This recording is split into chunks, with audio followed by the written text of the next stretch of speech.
दुसरं आहे ना, हे ऑलवेज व्हर्टिकल पाहिजे, म्हणजे लिक्विड खाली गेलं पाहिजे, तरच ते हा पोर्शन निघायला पाहिजे. हां नाही ठीक आहे. हे इकडे आहे बघा काळ, हे हां नाही नाही या बाजूला आहे बघा, हे सगळं ते ब्रशनेच करावं लागेल. ते ब्रश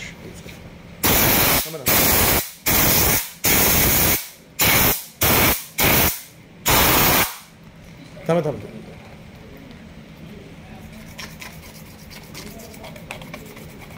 सो जिथे स्टिकी आहे तिकडे हलक्या ब्रशनी करून घेतलं की आणि वॉश दिला ते सगळं साफ होऊन जाणार.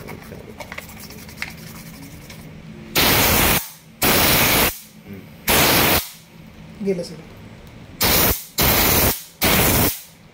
हे तरी ठीक आहे. कित्येक ठिकाणी असं जाड ॲडेझिव्ह सारखं चिकटलं असं, मग त्याला वेळ लागतो. मध्ये आपण बकायदा थांबून फॅन होतं, फॅन क्लीन होतं.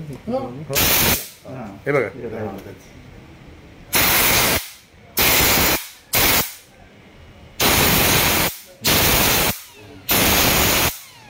केवढं कसार आहे बघा त्याच्यात.